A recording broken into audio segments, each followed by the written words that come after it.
पर बच्चों, तुम्हारे पास स्वेटर भी नहीं, सर्दी लग जाएगी। माँ, जल्दी तो आपको, गुलिया दीदी और तानी दीदी को भी लगेगी। अगर हम जब एक साथ मिलकर खेत पर काम करेंगे तो ज्यादा पैसे आएंगे और फिर हम कंबल खरीद लेंगे। मेरा राजा बेटा कितना समझदार हो गया है, माँ के दुख को समझने लगा है। सरिता अपने बच्चों के साथ खेत पर आती है जो कि जंगल के पास पड़ता था। बच्चों, हमें आज के आज खेत जोतकर गाजर की फसल बोनी है। सरिता की चारों बिटिया और राजा भी कड़ी मेहनत से बंजर खेत को जोतते हैं और फिर सब मिलकर खेती करते हैं। दिन बीतते हैं। एक रोज जब सरिता घर आती है तो वो अपने पति को घर में जुआ खेलते देखती है। अरे बिरजू, भूख लगी है। ये ले दारू, 2 घूंट मार ले। अरे खाली दारू, इसके साथ कुछ चखना मिल जाता तो मजा आ जाता। अरे देख बिरजू, तेरी लुगाई आ गई। बिरजू को घर में जुआ खेलते देखकर सरिता बौखला कर बोली, अजी तुमको शर्म नहीं आती? घर में जुआ खेलते और दारूबाजी करते।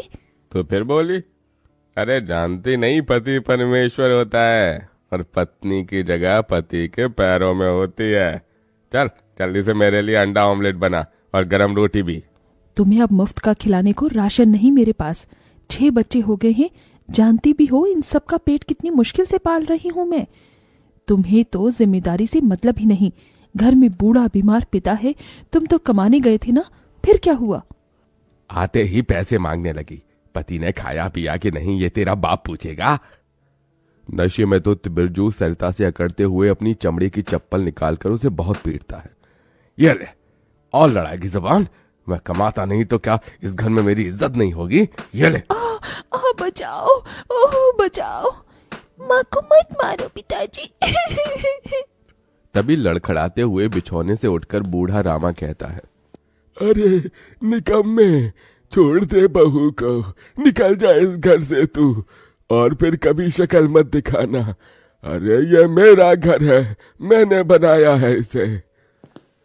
बिरजू चला जाता है। तभी रामा रोते हुए बोलता है, अरे जाने कैसे उड़ाऊं बेटे को जन्म दे दिया है मैंने।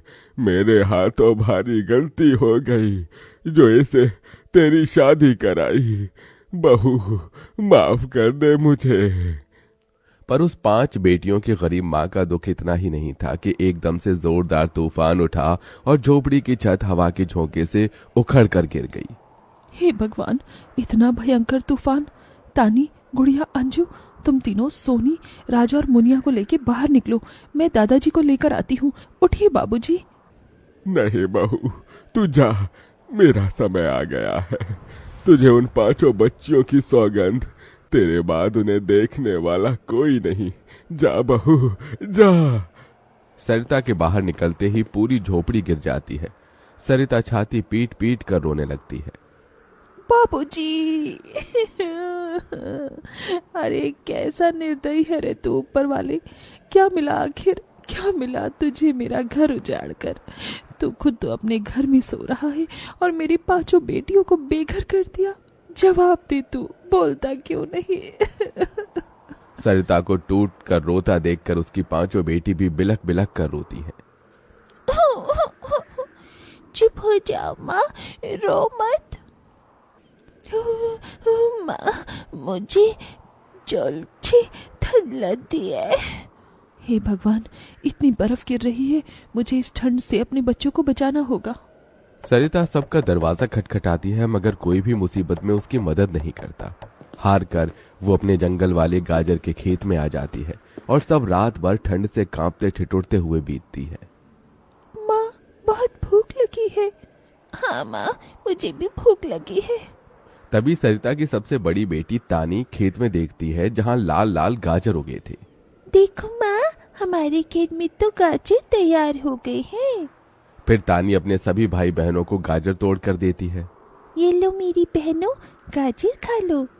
अपनी बेटियों को ठंड में ऐसे देख उस गरीब माँ का मन अपार दुख से भर जाता है। अपनी इस गरीब लाचार माँ को माफ कर देना बच्चों, तुम्हें ये ठंड भोगना पड़ रहा है। तभी एकदम से दिन का माहौल रात सा हो जाता है और तेजी से बर्फ गिरने लगती है। बाप रे बाप, एकदम से इतनी ठंड, ऐसे तो बिना घर के हम बच नहीं पाएंगे।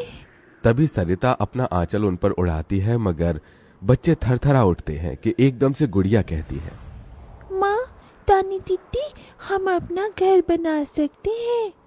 मगर कैसे बिटिया, हमारे पास पैसे भी तो नहीं। माँ देखो, हमारे खेत में कितने सारे गाजर उगे हैं, हम इसी से अपना घर तैयार करेंगे, पर हम सबको साथ मिलकर मदद करनी होगी। राजा बेटा, जब तक कि हम गाजर घर तैयार नहीं कर लेते, तुझे अपनी छोटी बहनों का ख्याल रखना होगा। रखेगा ना? हाँ माँ, रखूंगा। सरिता आग जलाकर अपने दोनों सबसे छोटे बच्चों को उसके पास बिठा देती है और खुद अपनी चारों बेटियों के साथ उस भयंकर ठंड में गाजर घर बनाने लगती है। अंजू, सोनी, गुड़िया, तुम दोनों मुझे और तानी दीदी को गाजर तोड़ तोड़ कर दो, हम घर बनाते हैं। ठीक है माँ।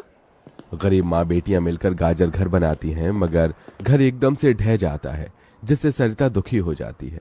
कितनी मेहनत से ये गाजर घर बनाया था हमने, मगर सारी मेहनत बेकार चली गई। तभी चारों बेटियां रोते हुए गाकर अपनी माँ को हिम्मत देती हैं।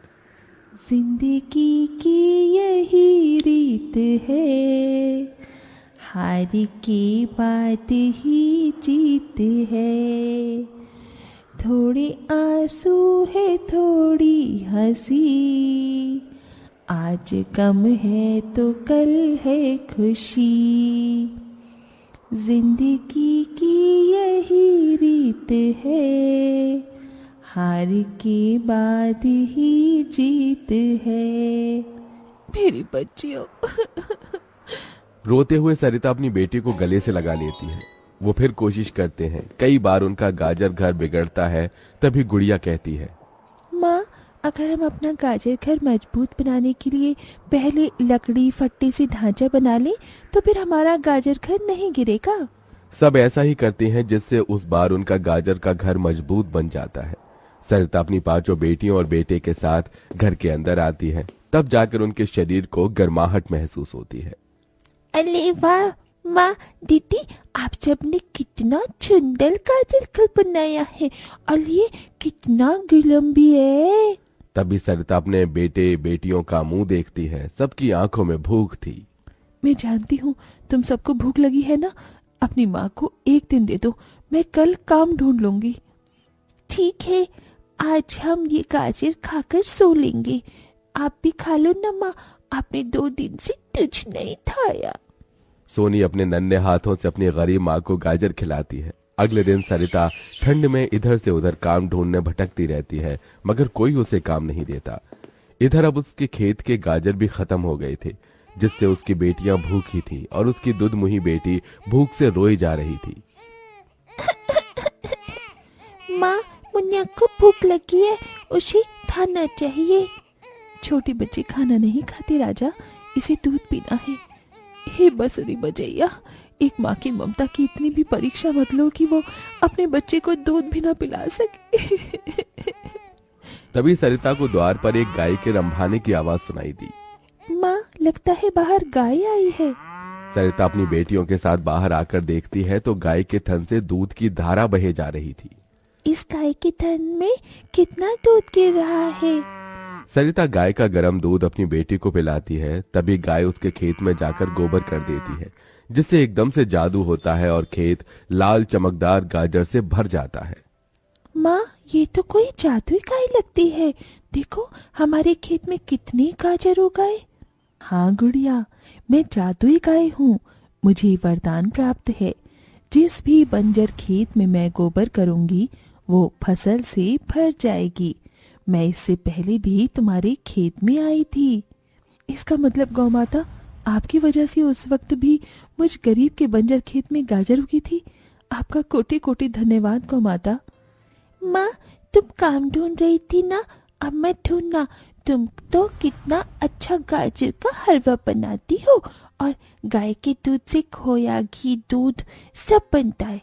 तुम हलवा बनाकर बेचो।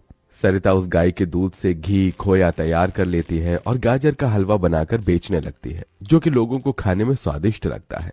उसकी अच्छी कमाई होती है, जिससे उसकी आर्थिक स्थिति ठीक हो जाती है। और वो गाय उसके गाजर घर के बाहर बंधी खेत के गाजर और घर दोनों की पहरेदारी दिया करती।